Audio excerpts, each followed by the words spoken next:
Consecrated for a conflict zone, when an extraordinary God calls an ordinary man. By Jacobus van Zyl. Prologue. Would you like some coffee, sir? The voice of the flight attendant woke me from my shallow sleep. It was 6:30 a.m., and in about 2 hours we would begin our descent.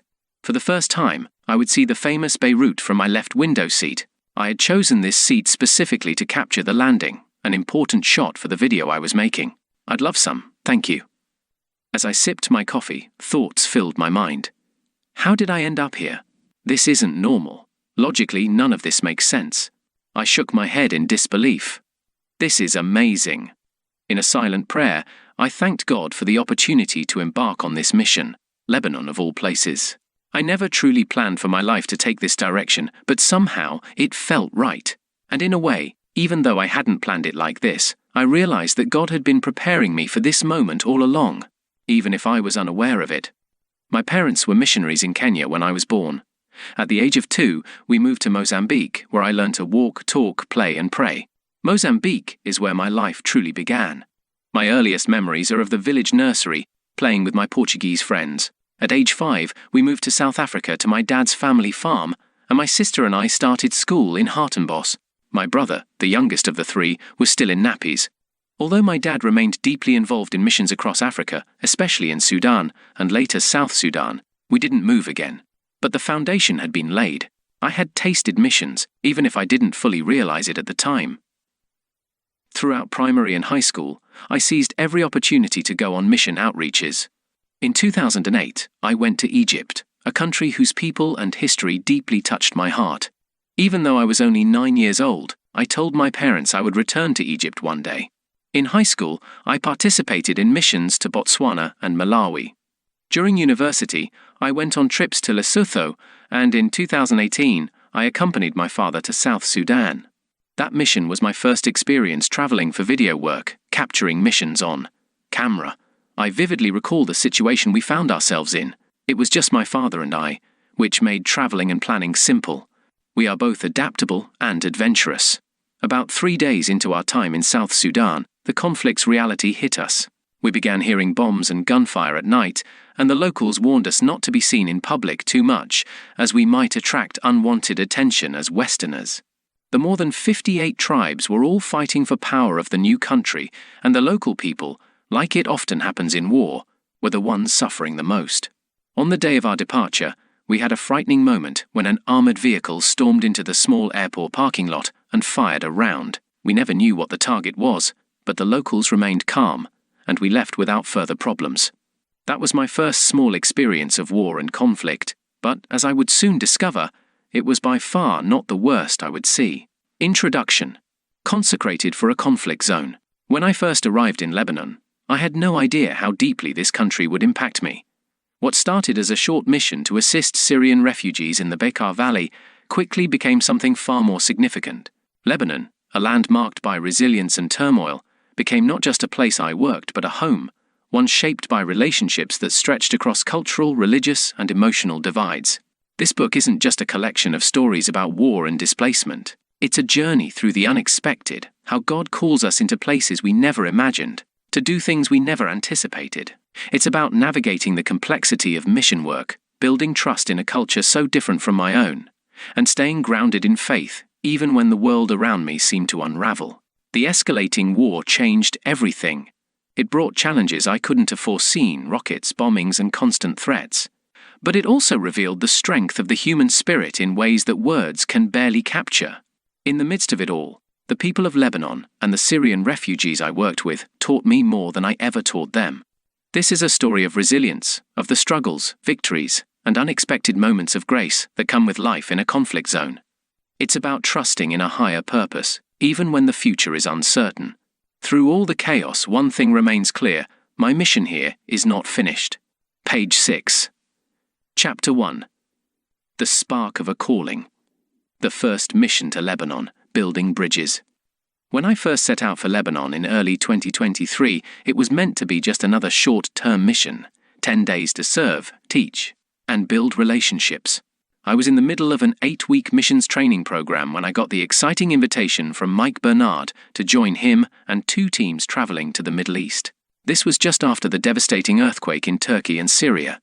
The first team, made up of medical professionals, was headed to Syria to offer relief and medical care to those most affected.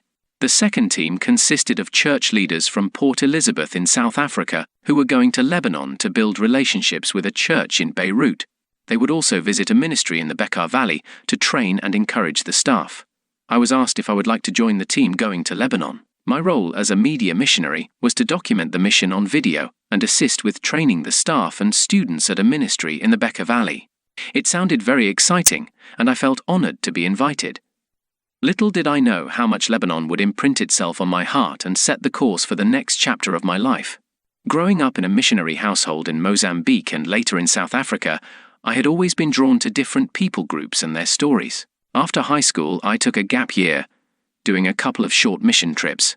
Later, my studies in psychology and sociology further fueled this interest, but it was my experience in mission work that truly brought it to life. When I completed my studies I had already spent time serving in places like South Sudan, Egypt, Malawi, and other countries in southern Africa. With each mission, I found myself learning more about the world, about faith, and about service. But when the opportunity arose to join a mission to Lebanon, I knew this one was going to be something special. Lebanon was a country I had only heard about in passing, its history, its conflicts, its increasingly growing refugee crisis. I knew that the war in Syria had sent waves of refugees into Lebanon, and I had heard stories of the struggles they faced. But hearing about it and seeing it firsthand would prove to be entirely different experiences.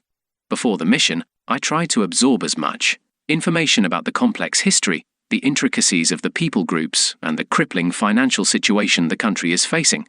I quickly came to the realization that many questions cannot be answered by scrolling the internet.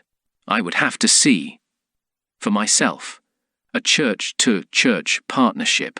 Our mission to Lebanon would begin in Beirut, where we were, tasked with building a stronger relationship between Lighthouse Family Church in South Africa and a church in Beirut.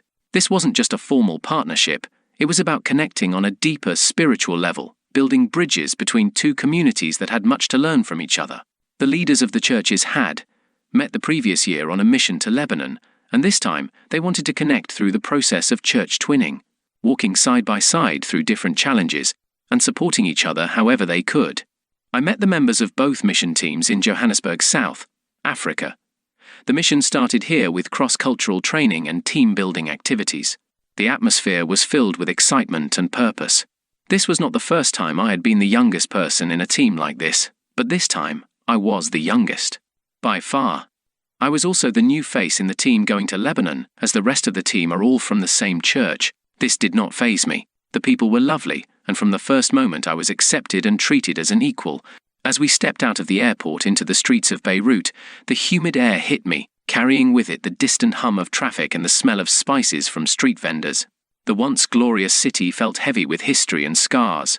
The shattered windows of our hotel, a stark reminder of the Beirut port explosion, a tragedy that still lingered in the air.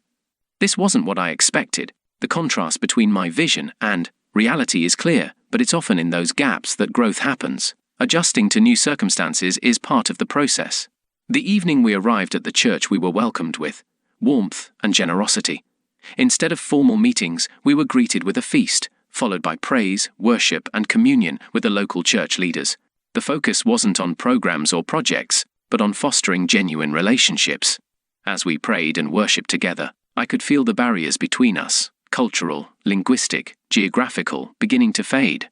We were united by something deeper, a shared faith and purpose. It was beautiful and pure. Pure, a word I would later use to describe the people I met during this trip. Even in those early days of this mission, I began to understand the importance of building relationships in mission work, something that was not yet fully developed in my understanding.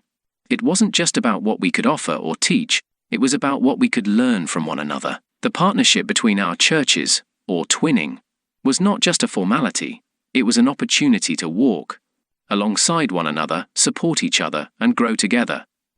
After the twinning ceremony, I stepped out onto the church's balcony and looked over the city of Beirut, wondering what life might be like in this complex country. When I think back to this moment, I realize that God was already working in my heart, and the following days would only strengthen the calling, training at Nexus, equipping for the future. After a few days in Beirut, our mission took us to the Bekaa Valley. It almost felt like crossing into another country as we left the humid Beirut behind, drove up and over the mountains, and descended into the valley 1,000 meters above the city. The valley, seen from the mountaintop, was breathtakingly beautiful. Snow covers the mountaintops for 11 months of the year. The valley itself is rich and fertile, dotted with small villages and vast farmlands. On one side is the mountain that bordered Lebanon and Syria, and to the south is Israel, a word we were told not to say out loud in Lebanon. Later, I would learn why. Our mission in the valley was to work with and train the staff and students of Nexus, a Christian-founded NGO dedicated to helping displaced refugee children secure a better future, spreading the gospel along the way.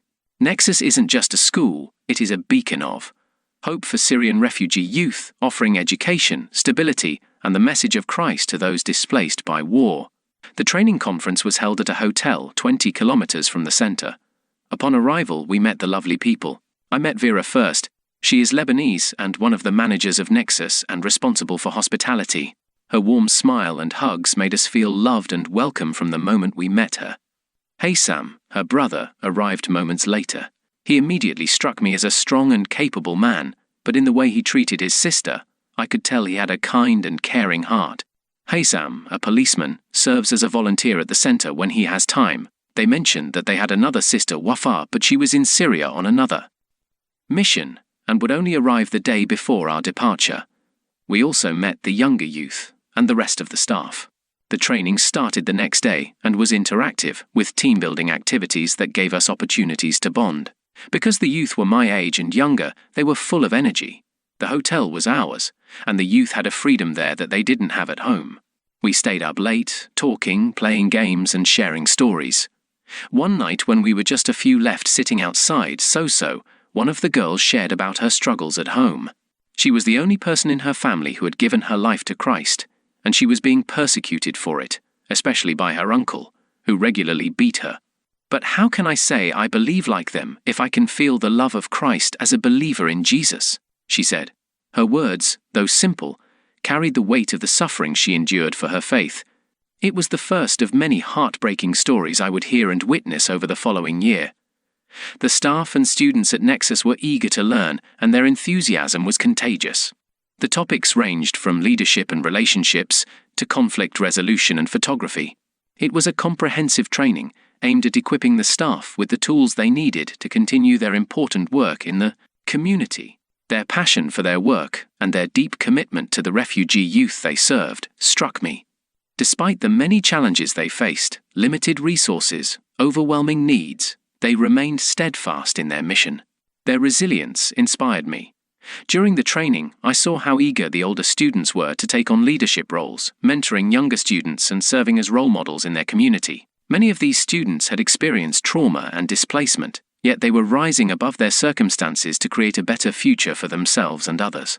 Watching them in action, I realized how much potential there was in this next generation of leaders. A first glimpse of the refugee camps. One of the most profound experiences of the mission came when I visited the Syrian refugee camps during a break in the training.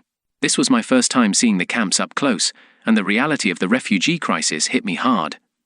Rows of makeshift tents, families huddled together, children running barefoot through the dirt. It was a stark reminder of the consequences of war and displacement. The conditions in the camps were difficult to witness. The refugees had no legal status, making it nearly impossible for them to find work or access healthcare. Education was a luxury that many children couldn't afford. And yet, amidst the hardship, there was resilience. The people I met in the camps had lost so much, but they still held on to hope. During my visit, I listened to the stories of the families who had fled Syria. Each story was a testament to their strength and perseverance. Parents spoke of homes destroyed, family members lost, and the uncertainty they faced every day. But they also spoke of their dreams for the future, for their children to receive an education, for their families to live in safety, for peace to return to their homeland. Though I sympathized deeply, I could not yet fully relate.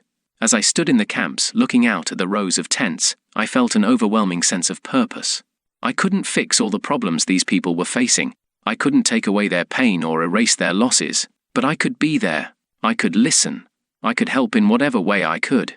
As I left the camp that day, I knew that my time in Lebanon wasn't over. I began to question my own strength. How could I complain about the minor inconveniences of my own life when faced with their daily reality? Would I ever be in a position where I can test my strength like this? The 10-day mission in Lebanon flew by, but the impact it had on me was lasting. The work at Nexus, the training we conducted, the visits to the refugee camps, all of it left me feeling both inspired and unsettled. I had come to Lebanon to serve, but I left knowing that there was much more to learn and to be done. As I boarded the plane back to South Africa, I couldn't shake the feeling that my time in Lebanon wasn't finished. I had seen the challenges the staff at Nexus were facing, the struggles of the refugees in the camps, and the resilience of the people working to create a better future. I knew deep down that I had to return, and Nexus would be the gateway for me to do so. Back in South Africa, the gears started turning. I knew I had to return. Nothing else seemed to matter. I met with Pastor Johnny, the founder of Nexus, whom I briefly met on the last day of the 10-day mission as he came back from the mission in Syria. He was thrilled at my wish to return and volunteer at Nexus. After that, I also met with Mike and my parents, and they fully supported the idea. It all came together almost too perfectly. But then there were also moments of doubt. As I sat in South Africa, with every step I took toward returning to Lebanon, there was a voice in my head asking, "Is this the right decision? Am I returning for the right reasons? Am I hearing correctly? Or am I feeling this all wrong?" The political situation was worsening, and Lebanon's economy was on the brink of collapse, but the pull I felt in my heart outweighed any logical argument. Returning to Lebanon for a long-term mission wasn't a decision I made lightly. It meant leaving behind the comfort of home and stepping into the unknown. I was also well aware of the challenges involved with kingdom work and the sacrifices I would have to make. The first challenge came even before I got started with anything: finance. Now I know what you might be thinking. Jacobus, don't think about the money. If God wants it to be done, He will provide. And you would be correct. However, I am but a young man, and when I drew up a budget for the initial 6 months I planned to go, I almost lost hope. But despite the uncertainty, I felt a clear calling to return. I started doing support raising, and God provided through individuals and groups enough to make the mission possible. I trusted that as my integrity and feedback from Lebanon reach more people, more involvement would also secure the support I needed to continue. But for the start, I had to take a leap into the abyss and trust for the future. As the time approached for me to leave behind everything familiar and answer God's call by moving to the Middle East, my mind was a whirlwind of thoughts. There was eagerness, but also a sense of grappling with how to make the most of the time I had left in South Africa. I threw myself into various projects, but every time I got into something, the looming reality of my departure hit me. It was only 3 weeks away. I tried to picture what life would be like in Lebanon and how I could prepare for it, but the real challenge lay in not knowing how God intended to use me there. It felt as though I was in the dark. Slowly, I began to realize that part of my journey would involve being comfortable with that uncertainty. God often doesn't reveal every step of the way, and it seemed that in this instance, He wanted to use me as I was, not as I thought I should be. Instead of obsessing over every detail, I decided to let go and trust, ready to embrace whatever lay ahead, with the hope that this openness would allow me to be more attuned to God's purpose. Returning to the Bekaa Valley, traveling totally alone internationally poses its own challenges. I am highly independent, but I have some physical limitations that requires me to be creative with my problem solving or rely on others for assistance. The first and most apparent limitation is my poor eyesight. I wish I could tell you what the problem is, but a top specialist once referred to my condition as a spelling mistake in the middle of the Bible. I think it's pretty bad, but if you meet me, you will never notice it. Sure, I wore glasses since the age of 2, but I'm pretty discreet about it, and over the years I adapted to the challenges, and now my actions are so natural that many people have no idea about the disability. I refuse to go to a special school to accommodate for my condition, because the real world is not catered to satisfy special needs. Now I must travel alone to an Arab-speaking world with multiple layovers and changing flights, following directions in the airport with limited time and many opportunities for mistakes. But like I always say, if I go, I'll just have to figure it out. Arriving back in Lebanon without incidents for the second time felt different. This wasn't a short-term trip anymore. This would become home. Wafa and Haysam welcomed me back with open arms. I had met them briefly during the short mission, but little did I know that they would become like family. Without them, I don't think I would have survived in Lebanon. The challenges were real. On our way to the valley from the airport, Haysam shared with me how the people were struggling financially, and how the Lebanese lira had lost 89% of its value in just 4 short years. He told me how the people had suffered through Lebanon's history. Jacob, now that you live here, you will see this, is something he regularly told me in those early days. I also learned that during my time in South Africa, many of the people I had met at Nexus had left, and Vera, the person I knew best in Lebanon, was in Namibia for a major surgery when I arrived and wouldn't return for 2 more months. But even in the face of these changes, I knew this was where I was meant to be. Looking back on that first mission, it's clear that it was just the beginning. What started as a 10-day trip to conduct training and visit refugee camps turned into a long-term commitment that would shape the next chapter of my life.